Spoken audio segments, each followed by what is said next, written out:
Good, how are you? You're an amazing player. Congratulations. Thanks. You're changing the history in basketball. I appreciate it. Thanks for coming here and playing us. The buzz didn't wait for tip-off. It erupted the second Caitlin Clark stepped back into Carver-Hawkeye Arena, not in gold and black this time, but repping the Indiana Fever. It was her first preseason game of 2025, and the energy was nuclear. No slow build, no easing in. Clark came out firing, slicing through defenders, launching deep threes, commanding the court like she never left. Months of offseason work were on full display, and fans weren't just watching, they were witnessing a moment. Cece, one word to describe today. Only one word. Unreal. That's fire. Honestly, unreal. This wasn't your average preseason crowd, not even close. Ticket prices for this exhibition matchup against Brazil's national team, a jaw-dropping average of $440. People were shelling out real money, not for a playoff game, not for a finals preview, but just to see Clark hoop. That's the kind of demand that rewrites league economics. And it's not just fans who are waking up. Media outlets are finally giving the Fever credit. With Clark leading the charge and Stephanie White calling the shots, this team is being whispered about as a title sleeper. The chemistry is clicking, the talent is stacked, and Brazil, they just learned firsthand why the Fever are being called the Avengers.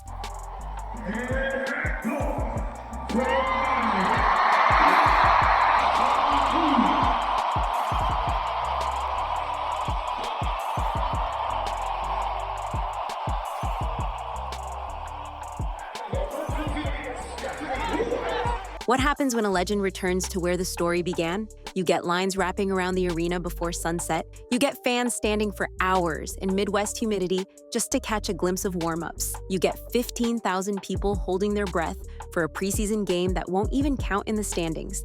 Because this wasn't about stats or standings. This was about seeing Clark in Iowa again, breathing the same air, watching her shoot on the same rims, hearing that net snap like it used to. It felt like a pilgrimage, and to thousands of fans, it was. So if you're a real fan of Caitlin, drop CC is WNBA Queen in the comments. What are you the most excited to show your teammates around campus? Ooh. Honestly, I'm most excited to show them how cool Iowa City is. Like, people don't realize how good of a college town that place is. My teammates just expect it to be cornfields, but I'm like, no, it's one of the greatest colleges. So, yeah, downtown Iowa City is where it's at. So we'll give them a little tour, and I'm sure they're going to want to come back. 7 months is a lifetime in basketball. Fans missed her, teammates missed her, the game itself missed her. So when Caitlin Clark emerged during pregame intros, under those familiar Carver lights, the crowd didn't just cheer, they roared. A thunderous 116 dB explosion of sound, matching NFL stadiums in full playoff tilt. All that for a preseason player intro. That's the kind of reception reserved for legends. The kind that says, we didn't forget, and we never will. Yeah, getting to go back to Iowa, it's so exciting. I obviously haven't really been there much since I left about a year ago. And I think just getting to see people that have supported me throughout my career and continue to support me is going to be incredible. But also, like, they're the biggest Indiana Fever fans too now. Like, they want to meet all my teammates. They want to cheer for my teammates. And I was telling some of the girls this the other day, I'm like, they're gonna go crazy for you too. This wasn't just any gym for Caitlin Clark. This was the birthplace of her myth. The house where logo threes became normal, where she turned women's college hoops into must-watch TV. And now, she returned to something even bigger. Tickets averaged $440. Not for playoffs, not for a championship, just to see her walk back through those doors in a Fever jersey. People called in sick, drove across states, skipped weddings, just to witness her step on the floor. This wasn't about a basketball game. It was about belonging to history. Good luck finding affordable tickets for the Indiana Fever preseason game against Brazil at Carver-Hawkeye Arena. Seats at the arena for the May 4th matchup between the Indiana Fever and Brazil were first offered to season ticket holders and a few top donors.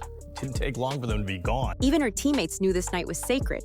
Lexi Hull wore a Num 22 Iowa jersey during warm-ups, not as a joke, but as a tribute. It was her way of saying, we get it. This isn't just your old gym, it's your temple. The crowd caught it instantly. This wasn't performative, it was respect. Even as pros, they understood. This was her moment, and they were honored to stand beside her for it. They're gonna have signs about you. They want your autograph. They want a high five from you. And I think that's what I appreciate about them the most is like they want to cheer not only for myself, but everybody else on this team. And they have so much fun watching us. So now getting to take the Indiana Fever to them and their environment, I was telling Lexi and some of the other girls this other day is like, this will be the loudest arena you have ever played in. They're going to scream, they're going to cheer. When I tell them to get up, they're going to get up. So it'll be fun to get to go back there since my last time playing there in the NCAA tournament my senior year. So it should be really special. You could see it in her eyes. As Caitlin Clark took her first warm-up shots, something shifted. That wasn't just pregame routine. It was personal ritual. She scanned the crowd, took in the faces, the banners, the retired jersey above, and then turned inward. This wasn't just a homecoming. It was a full circle moment. The ball went up for the opening tip, and as the Fever settled into formation, Clark's eyes narrowed. Clark, pull up three. You bet! Some moments don't need narration. They speak for themselves.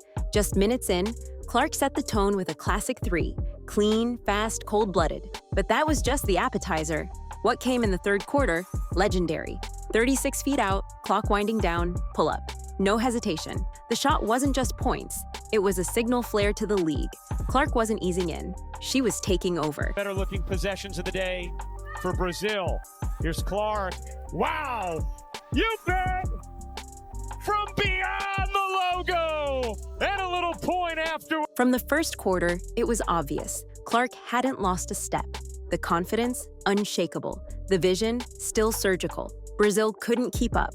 Clark crossed half court, eyes scanning, seeing what no one else saw. And when she pulled up, they backed off, but not far enough.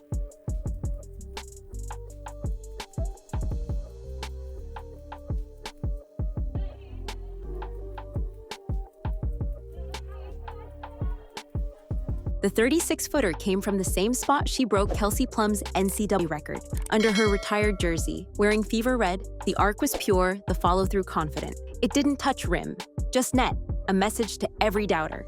New league, same legend. I saw 30 seconds. I'm like, I can make a 2-for-1 work. Did it get loud in here? You scored? Yeah, No one really cares. You gotta be better. Teammates joked post-game, no one cared when you scored, Cunningham teased, but the arena told the truth. 117 decibels, louder than last time. So loud players said they could feel it in their chests. Coach Stephanie White said it best. That's just what she does. Yeah, I thought it was electric. It's what you've seen, whether it's from the outside on television or being here broadcasting, but to actually feel the energy. I mean, it is a thing when you talk about having a six man, so to speak. Crowd energy, it gives you a lift, it gives you a boost.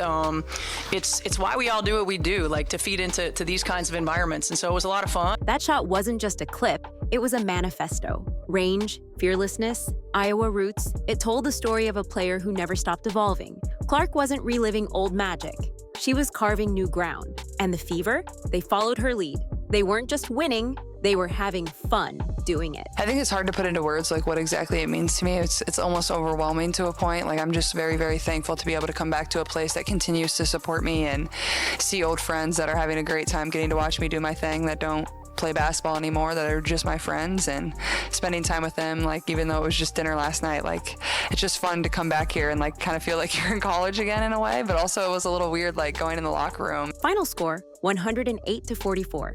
But the scoreboard didn't capture the evolution. Clark didn't just return, she upgraded. And for 19 minutes, fans saw a version of her they'd never seen before. One that was stronger, smarter, sharper. This wasn't the same Clark. It was Clark unleashed. I don't know, something about this gym like just makes me play well, and these shoes, like it just, I don't know. So there's something about it, but I just, a lot of gratitude and just thankful I can share it with my family too. A lot of them were here, my grandparents were here, and they don't get to come to many either. And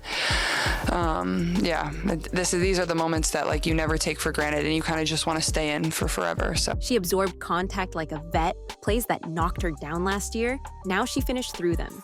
The added muscle was obvious, but so was the grit. She didn't flinch, She didn't hesitate. She just kept scoring, smiling, and jogging back like it was routine. We want to compete. We want to be our best. We want to compete at a high level. We've got edgy players. We've got competitive players.